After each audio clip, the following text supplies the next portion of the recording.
Razabani for IFL TV, proudly sponsored by Everlast. I'm delighted to have with me on Zoom today, my man, Mr. Dave Coldwell. Dave, firstly, how are we doing?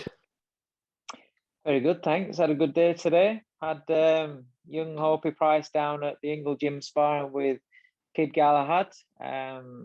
Great spar, great work for him, great experience for him. And then Jordan and Lerone in the gym.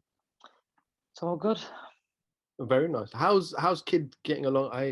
I thought he was in a fight on this card on Saturday, but I haven't seen any announcements or anything. I don't know what's happening. Don't know what's happening with that. But he's in good shape. He's in good shape, yeah. So it was really good work for Hopi. That's brilliant. That's brilliant. Is it, Dave? Is it nice to have? I know that there's not just the Ingle Gym, but there's a few other gyms, professional gyms in Sheffield, and it's good for people like Hopi upcoming fighters to get that quality sparring in. I know Sonny Edwards is obviously trained somewhere around that area as well. So yeah. Sonny's up at Grant Smith's Steel City Gym. Hope he's not done any sparring with Sonny yet. I've had Lerone up there sparring.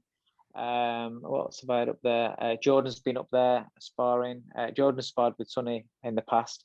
But yeah, Grant's gym and his lads and everything, they're always welcoming. It's good, obviously Steffi's around the corner in Doncaster, so he's had fighters over sparring at ours before. Yeah, it's good. All work's good work, as part of fighters' developments, you need to have a good variety and good quality of sparring. So it's good. No, absolutely. Dave, obviously it's a big fight this week. Well, we hope there's a big fight this week in Dallas. Canelo, Saunders. I don't need to mention it, but you've obviously seen what's been going on. What have you made of it all? When you're on the outside looking in, you don't know all the story, you don't know all the facts, you just see what you're getting. Yeah, I mean, it's similar to when Fury fought Vladimir with the issues with the canvas and things like that, and where they got into Vladimir's head. I don't think Canelo's that kind of guy. I'm sure I heard that before Canelo fought Rocky Fielding, his brother or something like that was some relative was kidnapped and he was negotiating, and then he goes in and fights. If he can handle that sort of thing, then I really don't think that any sort of mind games that they might want to be playing is going to work, or anything outside the ring is going to affect him. So I don't think that'll have any bearing on it. The whole thing is what was agreed beforehand. Is it in a contract? If it's in a contract written that this is the size and it's different, then yeah, they do right in saying it needs to be bigger. But the video that I saw was where they said that there's no way they're allowing him to box in a 20-foot ring. Well, most rings are 20 feet. The majority of them are 20-foot rings that you see, every week on Sky, or you see in America or whatever. Most rings do tend to be 20 foot. Yeah, sometimes they're above. 24 foot is rare, but it has. I mean, I remember Naz boxed Billy Hardy in a 24-foot ring. I was on the undercard, so I boxed Mick Campbell in that 24-foot ring. That's a big old ring, that is. I got lost in that one. He weren't catching me for days. But yeah, 20-foot rings, that's kind of like standard. So I don't get why they don't want him to fight in a 20-foot ring, as in making it as though it's like illegal. It's not.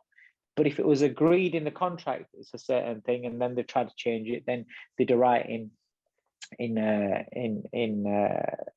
standing firm on that side of things. But it all gets sorted. It's things like this. It's just part and parcel of some fights, drama and things like that. Do you know what I mean? But the fight is going to happen. Dave, is it industry standard to have something like that in the contract? No, it depends what you negotiate. Some people aren't bothered. Some people do stipulate, it's going to be a certain size ring. But this is all the sort of stuff that why sometimes fights take a little bit longer to get made than others, because some fighters, some fights can have certain sticking points. Listen, when you can have sticking points and arguments about who's going to walk in the ring first and last, and who's going to be on the first name on the poster, who's on the left side, right. So when you have all that sort of shit, there's always going to be bits that gets argued about. I'm sure you've seen the videos of. I know you said that they may not have. If he had his brother kidnapped, I think the first 3 days of fight week against Rocky Fielding, he was trying to negotiate his brother's release. But yesterday, we obviously saw Canelo react back as well. He started to swear at Team Saunders, who were obviously enticing him. But are they pussies? That's not a big effect, is it? Do you know what I mean? It's not draining, is it? You call somebody a pussy, it's not draining, is it? It's the same thing as I would say with Billy. If Billy got into an argument with somebody, is it draining Billy Joe Saunders? No. It's it'd be different if you saw Canelo having a scuffle. They'd be like, oh, hang on a minute. But as he's carried on walking, somebody's shouting at him, so he's called him a pussy. It's not really draining. It's just what it is. But I think what we're getting to see more of with Canelo each fight, I don't know if it's with the we're seeing more behind the scenes stuff about it. We're seeing more of his personality, and the more I see of him, he is quite just a normal kid. Do you know what I mean? Seeing him when he's come out of a lift and he's singing to his daughter before a fight. Now we're seeing more about his persona, his personality. So, he might be like that anyway. He might call everybody pussy. You don't know. Do you know what I mean? Obviously, yesterday was supposed to be the face-off, and Billy obviously decided not to come down. There were rumors, and again, these are rumors. I'm not sure how accurate they are. I think Boxing Scene related the article that John Ryder was being flown out as a potential backup. But is that something that Eddie Hearn just has to consider in case things go up in the air? Yeah, because you don't. If somebody's telling you that they're not going to fight, and there's videos over social media channels saying that they're pulling them out of fight and they're not fighting, well, you have to just let's get a backup. This late in the day, let's get a backup. Just like if somebody failed a COVID test or whatever, on fight week, then you're gonna have to drag in a backup. You've got to just cover your angles, haven't you? Whether or not that were true or not, I don't know. But yeah, it's quite. If I was promoting and somebody told me that they weren't fighting, and I'd be like, okay, we need to get off phone and start getting a replacement. I don't know if you saw a tweet by J Rock from America, where he said he fought on the undercard of Canelo and Trout, and he said it was a huge ring, but he goes, there was a cushion. The cushion in the ring felt like I was boxing on sand. So he goes, even though the ring was big, the cushion. Then obviously we had similar scenario when Vladimir Klitschko fought. I remember Johnny Nelson, Glenn McCrory. A lot of fighters Lennox Lewis went in the ring and they were like just bouncing off it. Is that an advantage for someone like Canelo's style? Well, yeah, because they're looking to take away the mover's legs, aren't they? Because if it's a thicker sponge, it drains it more. But again, these are things that if you've got, like Billy Joe's a champion in his own right, him and his people around him have got a bit of bollocks about him. So if they turn up and they see, again, it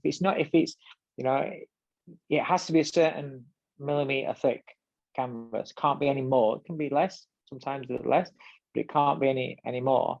But then if you go in there and you think, oh, hang on a minute, this canvas is a bit thick, and if it does turn out to be thicker, then if that's a regulation breach, then if you want to push it, you can push it and get that changed. But sometimes, like you say, when it's not just Canelo, it's you're seeing that with Vladimir, they tried it. Certain people do try things like that. It's gamesmanship. It's just to suit their fighter. They're the home fighter, whatever. That's what you can get. I mean, I don't know if there's any been comments about this canvas. I haven't seen any comments about this canvas. Just the side of the ring. So obviously in this situation, there's nothing about that. What's going through Eddie Hearn's head right now? He's the man in the middle. He's obviously promotes Canelo. He won't give a shit. If people are talking about the fight even more, he won't be bothered. As long as the fight happens, and I'm sure obviously it's going to. He's not bothered, is he? it's more drama. It's more people are talking about it. It's more narrative. There's, different things that we're talking about. It's a really good fight anyway. It's a great fight anyway. But then when you throw in, people love controversy. Controversy sells. Controversy for you guys gets views. It's just how it works. So Eddie's a promoter promoting a big fight. It's another talking point. It's something else that's going to reach further out, because maybe your average man on the street that might not watch the fight, all of a sudden they'll talk about it, say, "Oh, I've heard that fight is pulling out, blah blah," and they think it's dramatic, and what's going off here? It sparks an intrigue that maybe tips it in a balance of, well, shall I watch it? Shan't I watch it? Oh, I'm going to watch it. A bit more dramatic, maybe. Dave, obviously, it is a great fight, as you said. Let's hope it does happen on Saturday night. It is Canelo's third fight in around, I think, just under 6 months. So he's been very, very great. active, whereas Billy has only had that one fight last year with Martin Murray. Yeah. What chances do you give Billy Joe Saunders in this fight?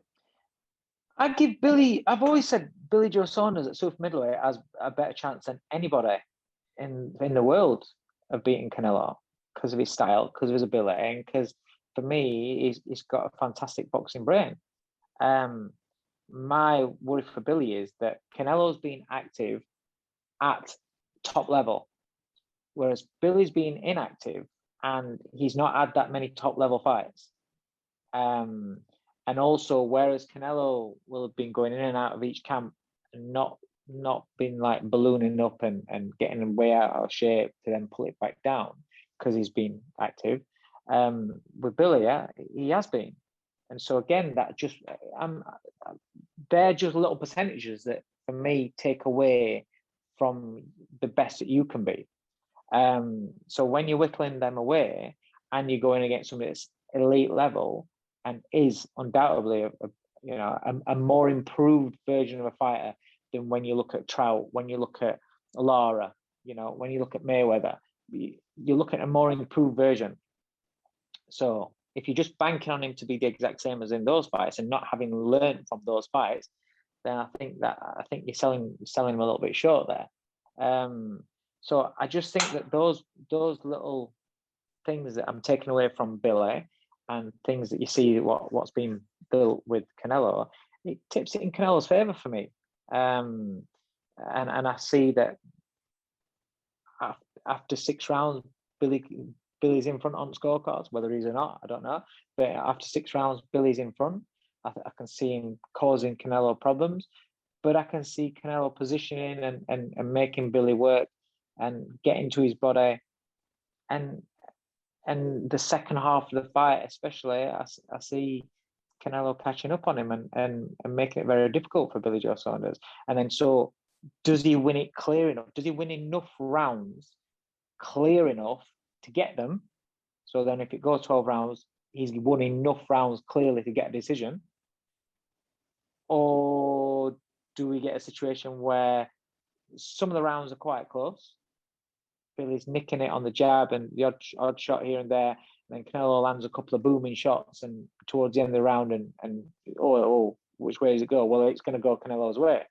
I just find it very, very difficult to see Billy winning a close points decision.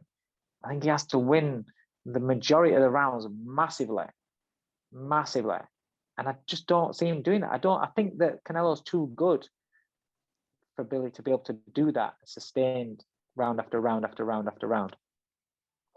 Obviously, amongst all the havoc and chaos, Tyson Fury's going to join the party as well. I think tomorrow he arrives on Thursday, so could be some more chaos over the next couple of days, Dave. There's no could be. 100% will be. 100% will be. I think two of the biggest outspoken and zero fucks given personalities in boxing are together, best mates together. It's just going to be like bedlam, and they will have a giggle at Canelo's expense, at everybody else's expense outside of their circle. And what they'll do is they'll just be themselves and have a giggle. And if it works in his favor, then the bonus is there, because obviously they're the master of mind games. Tyson Fury is the master of mind games. But does it work? I don't know. Well, we look forward to it, Dave. Dave, I know you gotta go pick the kids up now, so appreciate you Yeah, jumping on this afternoon. Give me a few minutes of your time. Look forward no to the worries, fight. mate. Hopefully, it does take place on Saturday Can't night wait. or early hours And of stop Sunday saying night. hopefully. It's gonna happen. Stop saying hopefully. It's gonna happen. 100% it's gonna happen. I'll be absolutely gobsmacked if it doesn't happen. There's probably, I would say, there's more chance of me waking up with hair tomorrow morning than the fight not happening. Yeah, your hair.